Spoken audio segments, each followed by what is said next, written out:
ازيكم؟ يلا مراكب السمك القاروص. عندنا سمك قاروص غاسلينه كويس جدا ومنضفينه بالشكل ده. وعندنا كمان توم وفلفل وشوية خضرة اهو. هنضيف الاول التوم والفلفل وهنشيل الخضرة على جنب، شوية خضرة كده شبت وكزبرة وشوية كرفس. ده بصل بودرة، فلفل اسود، ومعانا بهارات 7، حط معلقة طبعا على حسب الكمية. وعندنا كزبرة ناشفة معلقة، وعندنا كمون برضو معلقة، وعندنا ملح وليمون، ليمون كتير طبعا، انتوا عارفين السمك يحب الليمون. وعندنا شوية من الخل. وهنبدأ نقلب كل الحاجات الحلوة دي مع بعض وندوق ونشوفها إذا كانت محتاجة ملح ولا مش محتاجة ملح. تمام، الخلطة بقت شكلها جميل. هنجيب بقى ده دبس الفلفل الحلو ده، ممكن تجيبي فلفلاية حمرا مشوية تشويها في الفرن وبعدين تقشريها وتضربيها في الكبة، بتديكي طعم حلو قوي للخلطة دي. لو مش موجودة مش مشكلة، ممكن فلفلاية حمرا عادية جدا. زودنا ملح بعد ما دقنا الخلطة اهو. هنا هنجيب السمك، ده سمك قاروص، هنبدأ نحشيه بالخلطة. احشي لغاية الراس، بتدي طعم جميل قوي على فكرة. تمام، ممكن الخلطة دي تحشيها لحد الراس من فوق، ودي كمان هنحتاجها برضو عشان هنفتح السمك دلوقتي وهتشوفي هنعمل ايه. السمك القاروص من الاسماك البحرية الجميلة قوي، انا شخصيا بحبه جدا، وبالانجليزي اسمه برونزينو، حلو قوي.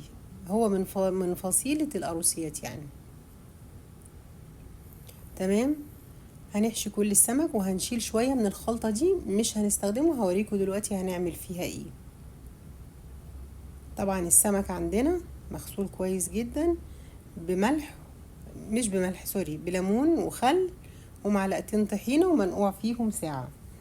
هنا بنعمل فتحات في بطن السمكة بالشكل ده، وهنبدأ نحشي البطن بتاعت السمكة دي. شايفة الفتحات دي بتدي طعم حلو وبتحسك ان انت بتاكلي السمك متبل كويس جدا. كده نعمل كل ناحية فتحتين وبعدين بنركنها على جنب لحد لما نخلص كل الكمية اللي معانا اهو كده. السمك ما شاء الله كان كبير وكان حلو قوي، يعني كان بصراحة تقريبا السمكية كانت عاملة بتاع نص كيلو. بصي اهو خلصنا الكمية كلها. تمام، بس هنا بقى عندنا جزر، بصل، فلفل رومي، وشوية من الكرفس. بصل وجزر وفلفل رومي وشوية من الكرفس. وهنا الطبق الابيض التاني ده فيه الخضرة، كزبرة وشبت متقطعين مع بعض، وواحدتين كده ورقتين من الكرفس، ده كان كرفس افرنجي. هنا بقى بقيت خلطة التوم اللي حشينا بيها السمك اهو، ضفناها على الخلطة دي. وبعد ما تضيفيها بقى هنا اتقطعت الحقيقة الزيت، بتحطي عليها زي مثلا اهو اهو الحمد لله اتسجلت.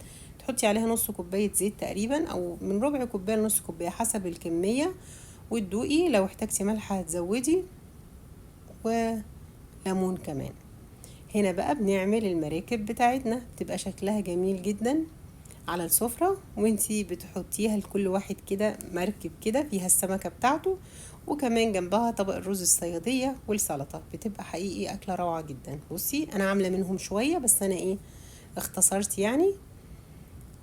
تمام، بتبدأي بقى. هنا لبسنا جلافز عشان هنقعد بقى نحشي قوي وكده. تمام، هنا بصي بتحشي السمك، احشي لغاية الراس برضو، كل ده بيدي طعم حلو قوي. تقدري بعد كده تاكلي الخلطة اللي جواها دي على الرز كمان او بالعيش.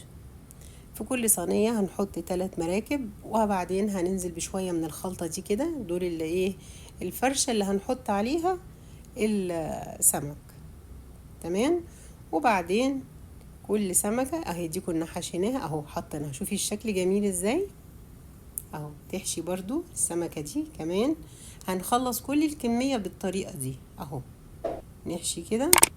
اهم حاجة خلي الخلطة دي مش ناقصها ولا ملح ولا ليمون ولا زيت، يعني حطي شوية زيت حلوين قلتلك زي كده من ربع كوباية لنص كوباية حسب الكمية بتاعتك.